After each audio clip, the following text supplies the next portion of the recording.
Hi, Kirsten Diprose here from the Rural Podcasting Co.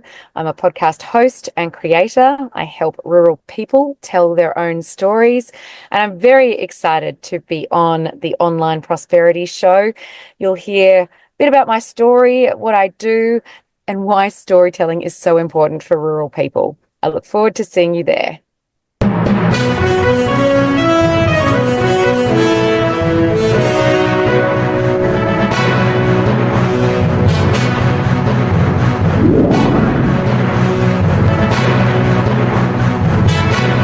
Now, welcome to yet another exciting episode of the Online Prosperity Show, your premier destination for exclusive insights into thriving in the digital age. I'm your host, Prosper Taruvinga, and today we have a delightful episode lined up for you. Our guest is the remarkable Kirsten Diprose, who is a former city slicker who's now turned into a rural connoisseur who now calls a sheep and cropping farm near Caramut in Victoria her home. Now, Kirsten, how are you doing today?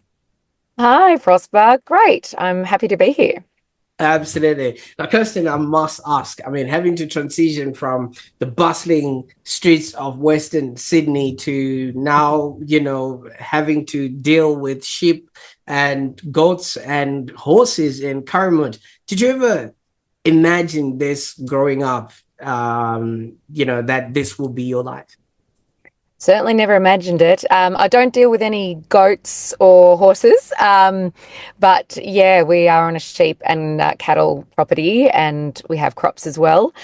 But no, I grew up in Western Sydney, sort of on the outskirts of the city in Penrith, which is a great town. And at the time it was like a really big regional town, and it's, just grown in size. And I always wanted to live in the city. Like, it was my goal to live in the city of Sydney. And then I did that at university, and then I got a job in Melbourne. So I became an ABC cadet and moved to Melbourne, and then just fell in love with Melbourne. So I was quite happy living and working in Melbourne, living the city life, until I met a farmer. This is quite interesting, but what this tells us is moving for you has never been a problem, because some people would never uproot their life, even if it's for a job, leaving the comfort of where they grew up in and things of that nature. How come it's so easy for you? I don't know if it's easy. I think it was easy when I was younger because I was really looking for adventure, and I knew that I was going to leave. I think a lot of younger people, where you grow up, you think, oh, I can't wait to leave. And then when you get older, usually when you hit around 30, you think, oh, actually, it was pretty good there. Maybe I'll move back. So I suspect I probably would have moved back home if I didn't end up where I am now. But I really wanted excitement, adventure, really wanted to pursue my career. I knew I wanted to be a journalist from the age of 16. And I wanted to work for the ABC. And then I got a cadetship, and it happened to be that there were quite a few of us from Sydney that year, and they do like a national pool, and there's one per state or territory. And so they put me in Melbourne, I think because I said that I was into theatre and the arts. So I think they chose Melbourne for me for that. And I'm so glad they did, because I had 8 years in Melbourne and loved it, and still go there regularly. But yeah, that's how I ended up in Melbourne. And I was quite ready to go anywhere. Indeed, I was thinking before I met my husband, I was thinking of moving to England and try my hand at, maybe working for the BBC or something. My brother had just moved to England maybe 6 months prior. So I thought, well, that's great. I'd have the safety net of my older brother there if I needed it. And yeah, then met a farmer in a bar in Melbourne. Absolutely. And it's quite intriguing. At 16, you already knew what you wanted to do. Was there any sort of aspiration, or how do you say, like, any motivation towards that? Or what was the allure to wanting to work as a journalist? was either a journalist or a movie star, and journalism seemed a little bit easier. I could understand a pathway, a bit more. So I think I loved writing. I loved telling stories. I used to I used to create, like when I was a kid, my own little magazines, or I used to create a radio show using a cassette tape and record songs from the radio and put my voice in over it. I was doing community radio from the age of 15, had a couple of shows on a local community station in Penrith. So I just kind of knew that that's what lit me up, that's what I really enjoyed. I suppose you could call it like being in the zone or the flow state that you get in when you're doing something you're passionate about. So I find that really enjoyable when I'm interviewing someone, or writing a story, or recording a podcast, or editing a podcast and crafting it into a story. I just thoroughly enjoy that. And that's why I became a journalist. Absolutely. And when you joined the ABC, was it what it was cut out to be for yourself? Because obviously, when you're anticipating something growing up, seeing all these people, and then when you then show up to the place, sometimes there's that, I think they call it a crisis of anticipation. And you're like, I would have loved to, but what was it like for you? Oh no, my first day at the ABC, which was actually before I got a cadetship about a year earlier, I got a job as a runner. So I'd applied for an internship as part of my university degree, and you had to sort of sit these tests and be interviewed, and I got this internship. And from that internship, they gave me a job as what's known as a runner. This job basically doesn't exist anymore, but it's someone who helps in the production on TV. So I worked on Late Line and 7:30. It was the 7:30 report then with Kerry O'Brien. And all I did really was like print off scripts and take guests from the green room to the set, and just whatever like little tiny thing was needed, I was on hand to do it. And I loved it. It was so exciting. It's like I just walked into the production, and yeah, so my first day was better than expected, and I got to sit in the control room every evening while 7:30 was going to air, and then when Late Line was going to air, and if there were any late scripts, I would print them off and run them into the studio, and I loved the thrill of it, how live it was, that down to the wire feeling. Like, it was better than I anticipated. Oh, I can only imagine because I mean, if you're working on a live production and everything is happening and you had at least thought of that whole production to happen, because had the scripts not been, printed out, then somebody might have missed their line, and you know what I mean, things of that nature. But that was 8 years of it. What were some of the other highlights that obviously ABC would have afforded you during that time? Yeah, so that was my very first job, which I did for a year, and then I got a cadetship, which was when I became a journalist and learnt sort of how to be a journalist on the road. And I suppose that's when I'd say it was slightly different for me, and maybe it's less glamorous than you think. Like everyone sort of thinks that if you're on TV, there's a team of people doing your wardrobe. I can tell you now it was me. Doing your hair and makeup, again, it's me. So there's that. And the thing that shocked me was, when you're doing a TV news story, you're really just doing the best you can in the time you've got. There's such a logistical element to it, and it's probably improved slightly now that, so that we can transfer big files quickly now. When I first started, 2007 was, you still either had, like, you'd record something on the camera on a tape, you'd either have to taxi it back to ingest it, like back at the studio, or you'd have to go to these sort of transfer points, and there were sort of a few around the state, or and feed it out and then record it basically in real time back at the station. It's not like today where you can just like quickly down compress something and send it. And it got quicker as the days went on, but it just meant there was this whole other logistical side to getting footage. that you just didn't really realize when you first get into it. Absolutely. While you were saying that, I was just thinking, back in the time, this just us recording this would have been so much equipment, so much logistics, and so many people behind both of us, in order for this to actually happen, or maybe some sort of studio setup. And yeah, do you reckon it's actually gotten a lot easier for people to get started now? Yeah. Oh, absolutely. If you're doing your own thing, 100%, because you needed all of the equipment and the ability to broadcast was, involved, yeah, this massive station. And obviously, I work in podcasting now, and I've worked a lot in radio, and you used to need a big radio station and you needed a radio frequency to put things out over. And if you didn't have those, then there was not a platform for you. There was no way to disseminate things. Whereas the playing field's been completely changed. You don't have to have a broadcast station at your fingertips anymore. It's amazing. And even just the quality of, yes, me talking right now, and I don't have a microphone plugged in, sorry, because I'm on the road at the moment, but me talking now is not as good as if it was in a studio, but it's only a fraction, sort of not as good. It's still quite workable, and it's only going to get better. Absolutely.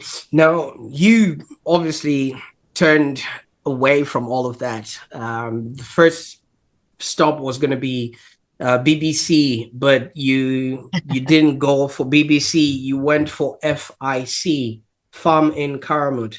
I like that. I'll have to use that. Absolutely. What were you sort of hoping BBC would do for you? Oh, I think I was just looking for the next thing at the time. So I'd been working in the Melbourne newsroom for probably 7 or 8 years by then and really enjoyed it, and had done lots of different programs and things, which is why I stayed so long, but was just kind of getting itchy feet. So was looking at, oh, what might I do next? And that was one idea. But yeah, didn't expect that I would be moving to a farm a year and a half later and having my first child as well. So Oh, it was all happened very congratulations. quickly. Yeah. So back in the time, I used to watch a show called Farmer Wants a Wife Mm. on TV. Would that have played into any of what has now happened to Kirsten? Well, no, I didn't go on the show, and I didn't ever think of going on the show, but I watch the show every time it's on, and it will be on again. I think, every year it's on, so it's been on for a long time. So no, it didn't really influence me. I just cringe when I watch it and see women from the city trying to like get involved on the farm. I think it's thoroughly unfair because how are they supposed to know? Like we don't bring anyone to our job and be like, right, off you go. That would be ridiculous. Where's the show where there's a lawyer and you have to then stand up in front of a courtroom or like just do something that you have completely no training for and you're expected to just know and then laughed at. I just hate that. I'm like, it's not fair. Anyway, that's a little rant. So your meeting with your husband didn't have any camera work, didn't have any script behind the scenes, and you did say it was in a bar. Was there a story there Yeah. too? Bar in Melbourne. So my territory wasn't my fault. And he was there with his sister and cousin. And yeah, we just started chatting and yeah, the rest is history, really. He did spill Congratulations. his drink on me when we met. So, there was that. Absolutely. But you then transitioned from ABC journalist to a rural podcaster, and that's quite fascinating. I know it all just didn't happen in one breath, like you say, there was, almost a year and things of that nature. But can you share what actually sparked this transition? You could have continued working within ABC or continued with your career and things of that nature, but why the farm? Yeah, different sort of reasonings behind it. And I'd say the transition took at least 5 years and is still happening really somewhat. So when I first moved to the farm, age 28 or 9, I was still wanting to work at the ABC and very much wanted to continue my career. And I think I also kept it because I was changing so much in my life, to move to the farm and then having a child. It gave me great comfort to know that I was still working at the ABC because it was something that was still the same. And just a great group of people. The best people happened to work for the ABC. Like it was I really miss the office setting because it's just full of interesting, creative, friendly people. But so I originally kept my job. I was on maternity leave and I went back to work 2 days a week when my son was 1 and would drive 3 hours to Melbourne and do Mm, 2 days and then drive and stay the night and then drive 3 hours home. And after about a year, that became unsustainable and I was just really tired. And then I discovered I was pregnant again, which was why I was so tired when I was trying to mm, do the drive. And so I then ended up getting a job I worked for a little bit in Warrnambool, which is about an hour away, and then started working 3 days a week in Ballarat, producing a radio show, a statewide radio show, and was doing that 3 days a week. Again, that was still driving an hour and 20, and I really enjoyed that. Was very happy there. But then my kids got to an age where they were going to school. And because it was a drive program in the afternoons, I knew I really needed to be there for them in the afternoons, because they're tired. Like when kids first start school, they're so tired, and also you want to be there when things are happening at school. And so that was the main reason that I left, and really that began the journey of how can I work and do what I love, but have that flexibility where I'm not required to drive long distances all the time, or and have that flexibility to be there for my kids' things, and support my husband who is farming every day, all of those sorts of things. So that's when I got into podcasting. Well, I got into podcasting like everyone during COVID. Why not make a podcast? So I did. absolutely. And you started the rural podcasting company, and as you have said, it started during the pandemic. But when you start something, it's never easy. I mean, you're coming from a high stakes environment. Everything is like you're talking about radio stations, everything, all the equipment is there. And I think you had to just sit there and it was just you, your computer, and the microphone. Yeah, yeah, it's very different. You had to figure it out yourself. The hardest thing was kind of just figuring out how to create a podcast and where to upload it. And then, of course, you have to create an audience, don't you? Because it's not there. When you have a show on the ABC, you have a renter crowd, right? That's already there. Whereas you don't when you start any kind of digital broadcast channel or marketing channel or whatever it is. You really have to build it over time. So with Ducks on the Pond, which is my first podcast, and that started before my podcasting business. I started the podcast in 2021. I really, really wanted to make a podcast for rural women. And that's because I was listening to so many podcasts, as we all were during COVID.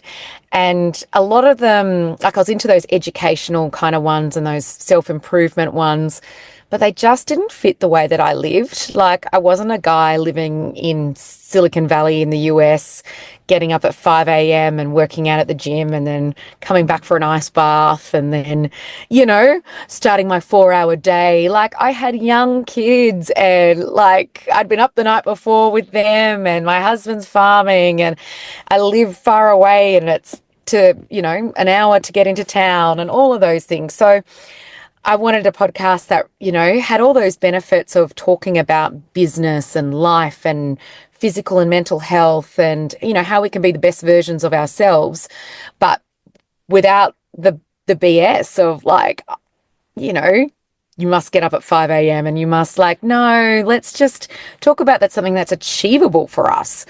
So that's where it began. And I also brought in my co-host, Jackie Elliott, who had started something called Rural Women's Day. And she started these events, and she started a social media page on Instagram. And it had about 10,000 followers at the time of just rural women. And it was just celebrating rural women. And I brought her in because she's great and she'd be fun to talk to. And because she also had an audience, right? Like, so I figured she had an audience that I wanted to. So I was strategically thinking that she would help build an audience, and it really worked. Like it really kind of hit us, like, yeah, got us off the ground running. So that was a really, I'm really glad I did that. But your podcast focused on rural women, but from all that we have established of you, you were not rural. How did you connect with that audience? I'm not originally, no, but I live rurally now. So, I'm definitely rural. I've been in the country for 12 years, and it's very much my life. So, and a lot of, we're a mixed bag, right? Like a lot of us have come to country areas. So some are born and bred country people, but quite a lot of us, and it's quite a female thing because of the way that farm succession has traditionally worked, is that it still very much goes down the male line. So it's often fathers leaving properties to sons, and only about 10% of farms go to a daughter, which means that a lot of men will then marry a woman and bring a female onto the farm. So you'll find that a lot of women in a country area, there'll probably be about half or more that are actually from a city area somewhere else. So there is that kind of element to it as well that Ducks on the Pond really picks up on. And I don't know Mm. if you know about the name Ducks on the Pond and what it means. I was It's go- an I was gonna go Yeah, there because you got camels and ostriches. I Um, do. It's nothing to do with that. No, ducks on the pond is an old shearing shed saying from the 1800s in Australia. Men used to say, ducks on the pond, and they used to call it out when a woman was approaching. And so it meant, curb your behavior, don't swear, careful, a woman's coming. so obviously that now is you signaling that women are coming. So hey, Exactly. absolutely. And speaking of shearing and camels and ostriches, there must be a lot of noise happening around like a homestead, within a farm, and there's cows over there, tractors, all the farming equipment and everything else. That must be, it must present a unique podcasting challenge. I mean, whether you have Wi-Fi or whatever it is there any sort of episodes that maybe would have happened while you're trying to podcast, and things just didn't work out just because of the setup that you were in. Yeah, that's interesting. It's never the cows. You know what? I can often hear the cows. It depends on where they are. So if they're in the paddock near my house, I can hear them, but it never comes through the microphone. And I actually wouldn't mind it if it did. Like I'd actually like that because it's very authentic, right? And I often say to my guests, who are all always rural women, I don't want anything to be a barrier to you. So if you don't have a mic or you've got kids, little kids that come in the podcast, that's fine. That's part of it, because that's our lives, and I want it to be a reflection of that. So sometimes you will hear, people in the car and they're sitting in the paddock with sheep running around them, and you'll hear the sheep or you'll hear little kids, but I actually really like that. In Mm. terms of the technology, that was probably the hardest part. I have Starlink now, which is great. I mean, the NBN was certainly much better. Prior to that, I definitely didn't have reliable internet. It would sort of stop working at around 4 p.m. Basically, when the kids came home from the bus, like in the district, and then you'd never, and Oh, then yeah, makes sense. then you wouldn't have internet again until maybe 10 a.m., sort of that window, 10 a.m. to 4 p.m., and then the middle of the night, if you Mm. wanted to reliably get internet, which was just painful. But yes, Starlink has been wonderful. And so I really have as good as internet as anyone now. And then, yeah, just building, I've got a bit of a studio that I've built. It's not a proper studio, it's just a few different mics. And I've got a portable studio I've got with me in my car because I do a lot of, I have three podcasts and one of them is recorded on the road. So Ducks on the Pond is generally done, wherever via Zoom. But my podcast, TownCriers, which is about highlighting the small towns of Australia, so not your regional centres, but the small towns, less than 10,000 people. And I actually come to the town and I do it with a comedian, Damien Callanan, and we interview locals and try and pull out the unique untold stories from the town. And we often do a bit of a show as well. So I'm doing a show, yeah, for this one. Um, and yeah, it's just a great way to get the community together. Mm, absolutely. I quite like that. And obviously, podcasts like that are very weather and environment dependent. I mean, the weather in Victoria is very unpredictable, but also environment. I'm talking, you started all of this during the pandemic. And as you would all know, Victoria was one of the most locked down states, and well, maybe the entire world, I should say. Did that affect you much, or did that actually enhance the work that you're doing? Because so many people literally couldn't function, or other people actually really, really progressed during this time. What was Yeah, your it actually opened up a lot of things for rural women like myself because it meant that we were on a level playing field when the rest of the world suddenly went, "Oh, we're doing it over Zoom and you can live from anywhere." And so many people went and did a tree change or a sea change and took their city jobs. So it opened up, work and not just, I wasn't necessarily looking for an employee type role, but client work.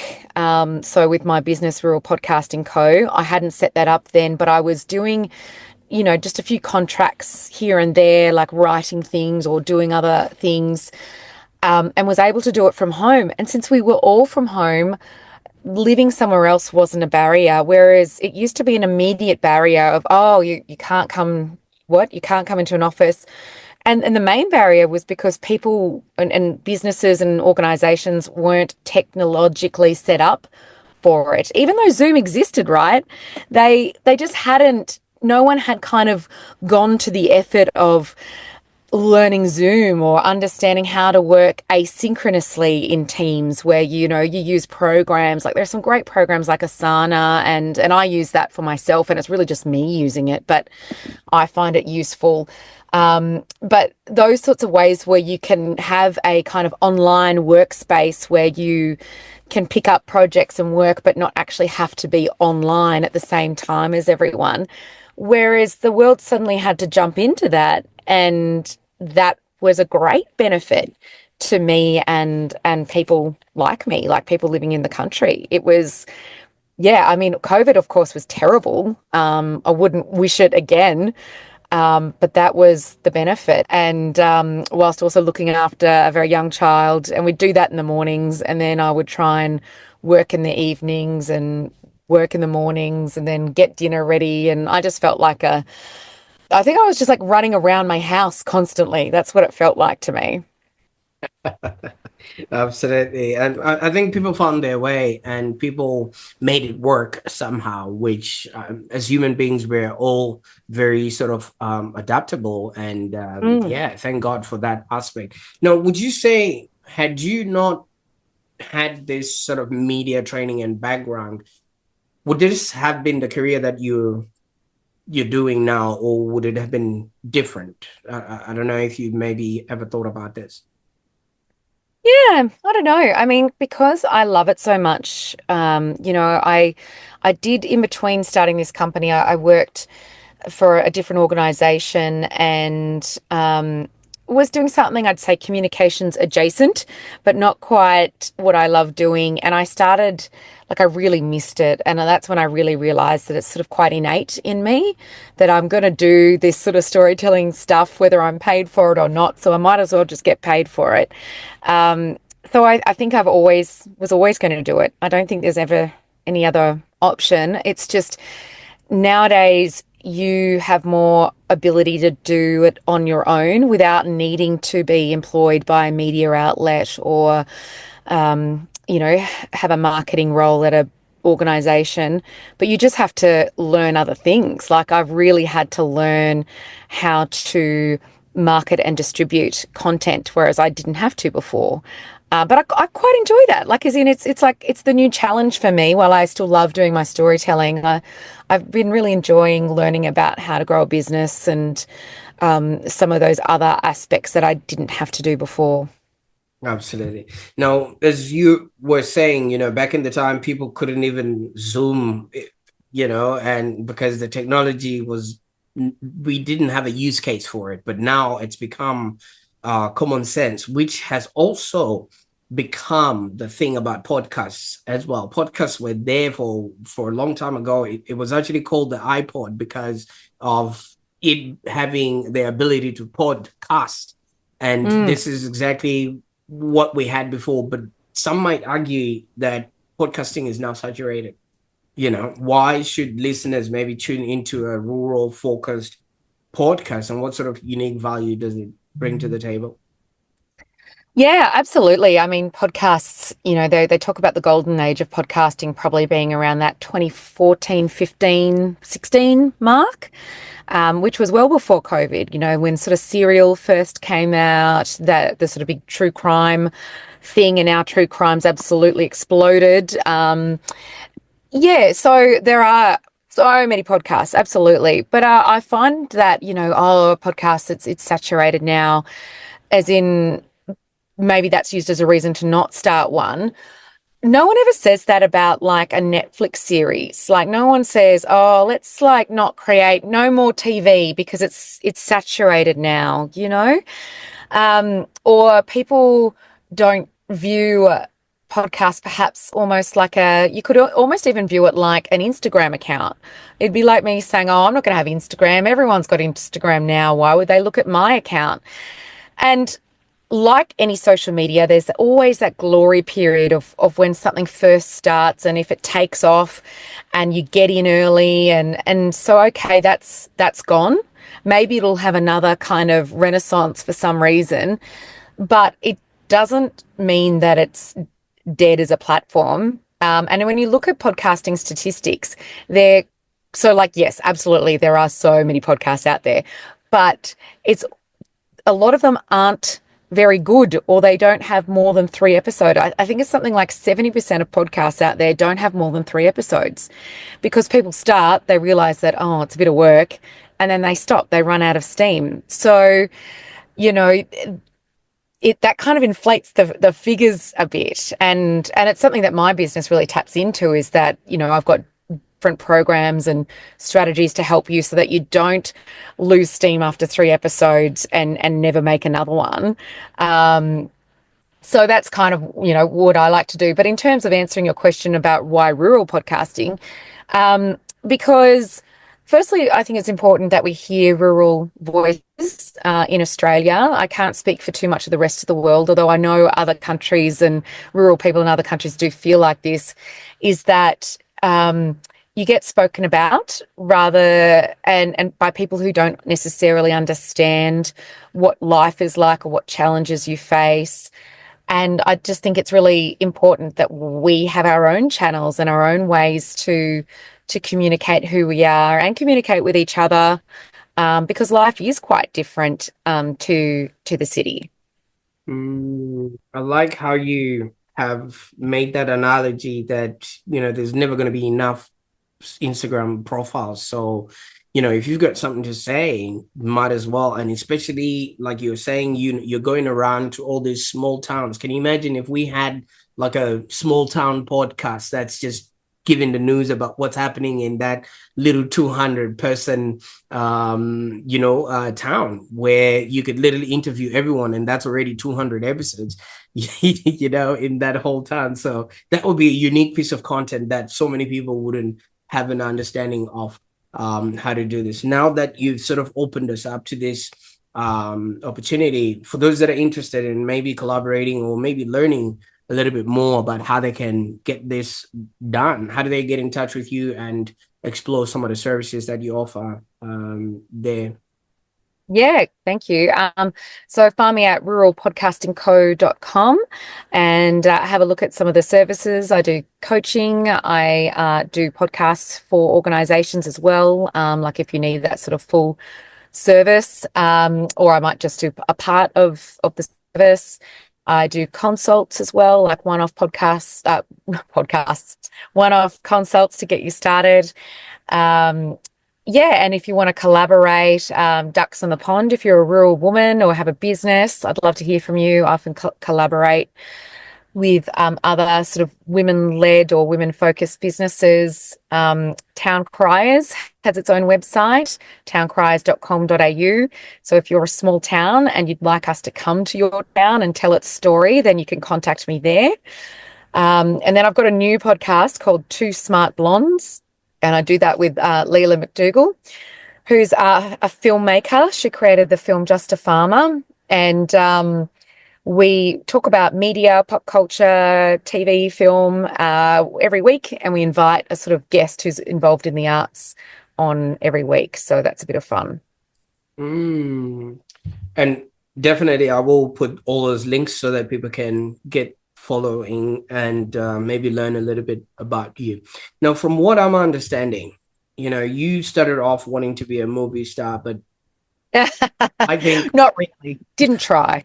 but I think you've achieved that in a different way, because the way you're putting yourself out there, and if you notice what A movie much smaller stars. pond. Star of a town of 150. Well, if anybody knows who you are in your space, you could be famous, so that's pretty good. But if you notice what movie stars do, they create. And this is exactly what it is that you are doing. You've got maybe 4 or 5 different podcasts going on, and it's now just a testament to the involvement that you want to do with your communities. Any other movie star out there has maybe 4 or 5 different movies that they've acted in, and they just have them sitting there on Netflix. And that's pretty much what you have all done in your own little pond there. So congratulations. Oh, well, thank you. And you're also involved with the Australian Rural Leadership Program. Tell us a little bit about what that is and how has this sort of experience shaped your vision for storytelling or rural storytelling. Yeah, so it's a program by the Australian Rural Leadership Foundation. It's a 2-year program, and you're constantly doing it, but you sort of dip in and out of it in terms of intensity. So there are 3 or 4 trips where you go away with a cohort of other rural Australians, so from all over the country, which is great because you really get to know them. And you've immediately got this amazing network of people from across the country. But it's really about leadership and learning how to lead, how to, you know, lead at any point in your career or from any position, how to sit in the uncomfortable and still kind of move forward. So it's a really kind of self-improvement course that's for rural Australians. Yeah, and particularly I find it particularly helpful, from if you're on a board, or if you're in even in a family farming scenarios, how to navigate some of those trickier situations. It's I'm in the middle of it, so I'm finding it very useful, but I feel like its full potential has not come out yet.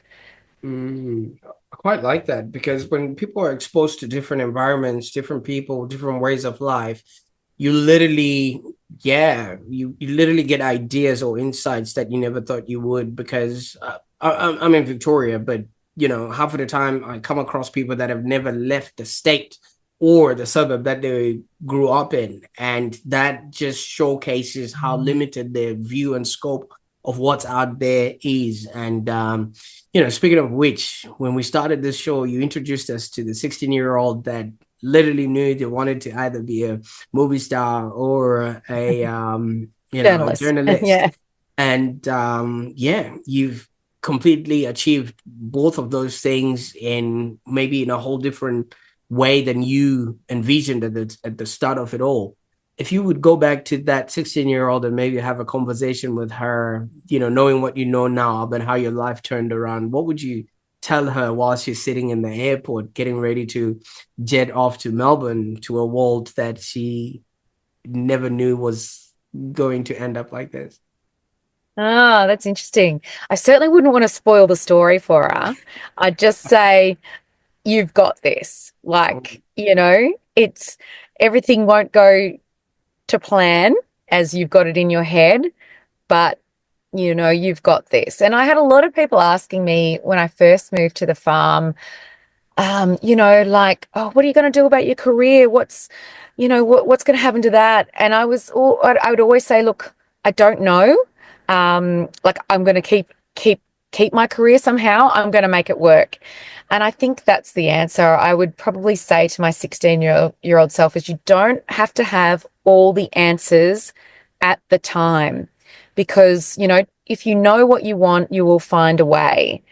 And that's been so true, particularly as the world changes. And I think we live in a world that is going to keep changing just quicker and quicker, like with technology and things and whoever knows what else, that even if you were to say, okay, I'm going to be doing this in 10 years, how could you know?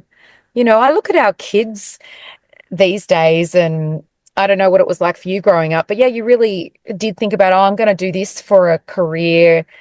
But these days, you almost need to have skills and be very adaptable, because you might only do that career for a certain time and that career might become defunct and you've really got to change something else, or you might want to create your own kind of world, or be a leader in entirely new sphere, particularly in the digital world. Like, gone are the days of, yeah, I'll go work for the bank and I'll stay in there forever. I mean, you still can, but it's harder and harder to be like that. Absolutely. I mean, so many of us are well equipped for a world that no longer exists. So it's just one of those things that, yeah, you just gotta keep an eye open for what's next, and how you're gonna sort of engage with it all. Now, Kirsten, I can't thank you enough for the time that we spent on the call today. I mean, your life story, it just reads out like a sitcom. Maybe you're gonna have to act out your own movie. Oh, that would sound good. I'm not sure if it would be that interesting, but thank you. I feel like I'd have to like just spice it up in a few areas. If not, maybe you owe us a book. Oh, it's on the list, isn't it? Do you have a Yeah. book? Probably got a book. I have one, and I'm writing another one right now. There you So go. You're like a machine with your content. I was looking at you. I was like, oh, look at you. How do you do this? This is amazing. Yes, I'd like to do a book one day, but it's sort of, yeah, not right now. A book's such a solitary thing, isn't it? no. Like that I'm just not ready to do that. I like being with people too much. Um, Hence, but you interview. you crafting a tale and a narrative and a storyline. Maybe you could combine all those podcasts into a book, and then pretty much after that, there could be something then left for you to then have the main actor book. It's true. We could do that. Absolutely. Now, thank you so much for sharing your inspiring journey with us today. I mean, your dedication just by amplifying those rural voices, because now I didn't know it existed, but there's a really clear divide, the rural and urban divide, and so many tales and stories and lifestyles are actually happening and nobody gets to know and discover them. And I think what you're doing is truly commendable. So kudos to you for whatever you're doing. And yeah, now that we know what ducks in a pond means, obviously, whenever we hear you, we hear you coming, we straighten up. So thank you so much for Oh, that thank tidbit. you. Okay. And for those that are watching or listening right now, first of all, thank you so much. If you found value in today's episode, just share it with somebody who might not be aware of this urban rural divide, or somebody who you know who is in a rural place that might want to know what other people around them are doing and how they are actually existing. And well, you had it. Don't forget to subscribe for more enlightening conversations like this. And I encourage you to join us on the next episode. We're not going to be talking camels and ostriches, but we're going to be exploring ideas to cultivate happier existence. Until then, keep thriving and stay prosperous. Bye for now.